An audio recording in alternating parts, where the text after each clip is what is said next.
Well, good morning or afternoon, whenever you decided to listen to us today.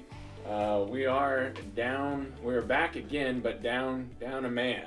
Unfortunately, Scott Barkley, our director or VP of Energy, is not able to join us today. We'll get to some of his insights and comments here later. Basically, there's no need to worry. We are going to have more than 25 days of diesel, so don't be afraid. Scott has insured us all that we will be able to run our diesel pickups well into the winter. But I do have, it's Troy Walker, Director of Fertilizer, and also Devin Schierling, Vice President of Sales, with us today. So, Devin, we were talking before we started, a couple highlights. Most recently yesterday was the USDA report. Why don't we kick it off with that?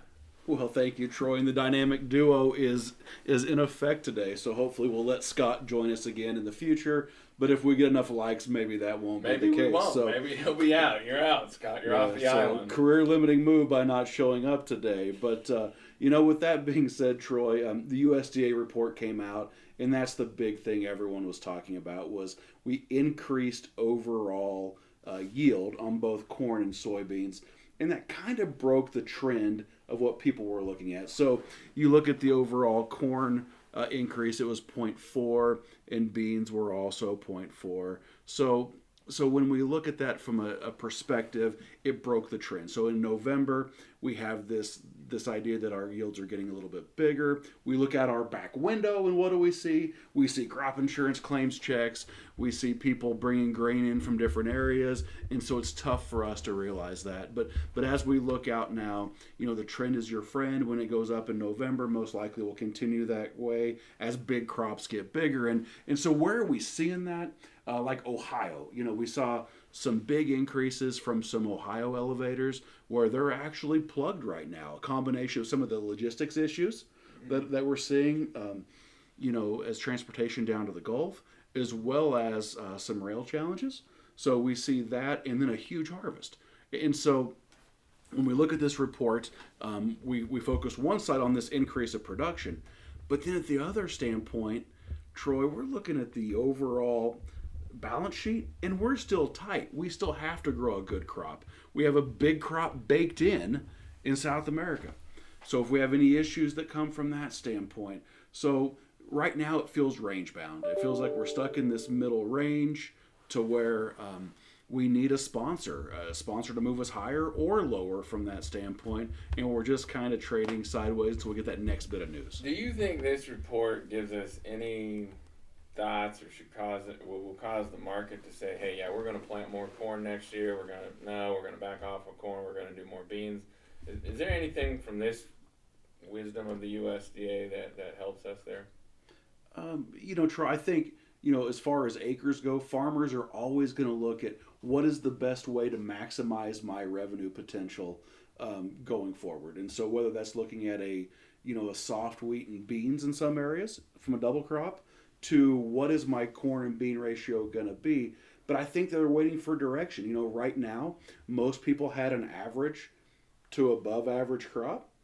They had higher prices, and they had significant revenue for the year. So they're making their year-end decisions, and I just don't necessarily think that story's been told yet as to what those acre shifts are going to be. I know as we look locally, we had wheat go in the ground. And we're up probably 3 to 5% on wheat, not as much as we were because of conditions.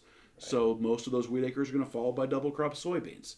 So as we really look at this, is how's those full season acres going to be impacted? Yeah, and we're looking at all of those changes and shifts. Before I started doing fertilizer, I didn't realize the impact that could potentially have. Certainly, right now, we're up 3 to 5% on wheat locally. I think a lot of that wheat went out with P and K ahead of it, but not much nitrogen. Understandably, just kind of rolling the dice on that one to see if we get some moisture. We've had a little bit throughout the territory. Probably need a little bit more before we get the confidence to go ahead and put more nitrogen to it, but we are expecting that will happen. It's curious for us then, because overall we're watching nitrogen, and the story is somewhat similar across the country. You said higher yields in Ohio and Iowa and some of those areas. We're seeing them just start to put down anhydrous, which feels a little bit later than what we have. It's made some of the manufacturers nervous, but with that, I don't anticipate seeing a lot of movement in the anhydrous price, which is interesting because we do continue to talk about a ratio between urea and anhydrous and UAN, but no reason for manufacturers to lower anhydrous prices right now. Now we'll see what they do for Q1.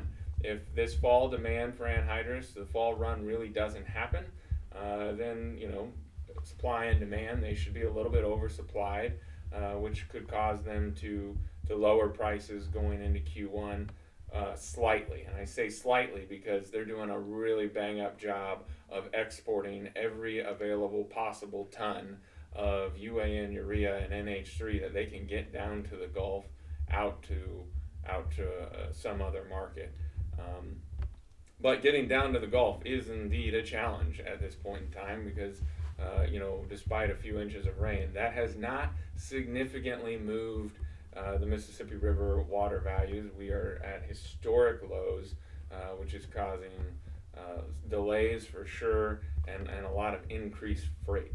And we kind of keep kicking the can down the road when it comes to this Mississippi River issue because we did see the drafts come up. But as you look at that Right. long-term forecast and what is La Nina going to do to us going forward, we have a short-term relief, but long-term it still looks fairly dry from that standpoint to be able to get that runoff. They say La Nina is going to go for a triple crown. I don't know if you want to put a wager on that. Man, looking out our back door right now and then looking at my weather forecast, it sure feels like we're having a repeat of what we've had the year before. But with that being said, whenever everyone is on one side of the camp, that's usually when we see those, when we see changes back the other way. So hopefully we don't have a repeat. This initial rain that we had is going to be the start of kind of reversing the trend of being dry in these microclimates. So Troy, you mentioned a little bit from we talked weather, we've talked, the markets. Are you seeing much from a prepay standpoint? What are you seeing from producer trends as far as locking in their inputs for the upcoming years? Yeah, great question. We've seen quite a bit of NH3 prepay, which, I'm not, given the fact that I have very limited urea and UAN prepay and like non-existent P and K prepay, it's interesting a little bit that people were ready to go ahead and commit to anhydrous. Because like you said, when you commit to anhydrous, then you've committed to a crop.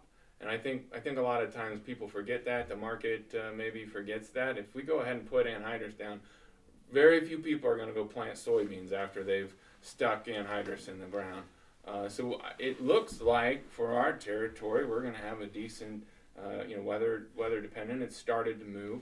We're going to run some, but the rest of it much lower. And some of that's our guidance. P and K are weak. They're soft. They continue to soften as we go, despite the hurricane that happened to Florida, but well supplied domestically and globally. And then I think there's just a lot of questions about UAN and urea. Nobody's excited to go and commit to the highest price fertilizer they've ever seen in their lives early until they know that they're going to need it. Except for the fact, though, that ratio from a profitability standpoint, when we boil everything out, we have inflationary factors hitting us at all angles, but we also have an inflationary area of price, too. And so that overall revenue for a lot of producers is still very strong. So as we look at that indecision, we're seeing that same thing on the marketing standpoint. Yeah. So we have, above average prices from a futures and cash standpoint for corn and beans going forward, but no one wants to make a decision from that angle. So we're seeing lots of floors being put in the market. So instead of putting a floor and a ceiling in, it gives the producer the flexibility to make a shift from one crop to another, which goes back to that original question that we had about what is these acres going to look like going forward. I think your swing states are going to be your double crop areas where you can see acres move. How does the cotton market affect us? At 78 to 80 cent cotton, are you going to plant cotton or are you going to plant grain sorghum or corn? Those are some of those lower acres, but swings for our state that overarchingly could make a small impact from a national perspective. Yeah, I think it's interesting that I'm glad you brought up the tools, because that shows that there are opportunities, there are some, tools to help you manage and guide through some of this uncertainty, because no doubt we are in uncharted waters, whether it's fertilizer, whether it's grain. I mean, we're at price levels, we're at input costs that we've never seen before, and I think that uncertainty and no experience or background with some of that inhibits people from making a decision or going ahead and making a call. But like you said, I mean, there are tools out there. We're not saying, put it all on red here. We're saying put a little bit in, take a little bit of the risk off the table, take some opportunity, put some profitability in your pocket with some of the tools that are out there. And keep moving down the road, and then let some more cards come to the table. Yeah, and from what we're seeing right now, we're seeing more activity out in those deferred years. So the 23 beans and corn, but even some 24 wheat from that standpoint, because we feel more comfortable longer term thinking that these prices are going to struggle to maintain at these levels. So we're locking in some of the deferreds more than we are here in the short term, because everyone's talking about how tight the balance sheet is and how this thing's not going to collapse. So we can't predict what that market's going to do. There's so many different factors, from a political, from a geopolitical, from a weather, from the overall consumer. But what we can predict is making sure that we look at profitability and we stay flexible. In this marketplace, we all need to be gymnasts and be able to adjust our plan to meet the upcoming needs of whatever the market's telling us to do. Well, I've been working on my flexibility. I've tried to start stretching every morning, but there may be a limit to how flexible I ever get to be. So anyway, Devin, I think we really appreciate this. Miss Scott, again, if you have questions about fuel, get a hold of Scott or any member of that team. If you have questions about grain or fertilizers, then certainly we are here to help you however we can. Get in touch with one of our team members, and we will be happy to help you and give some more input and navigating through these curious and challenging times.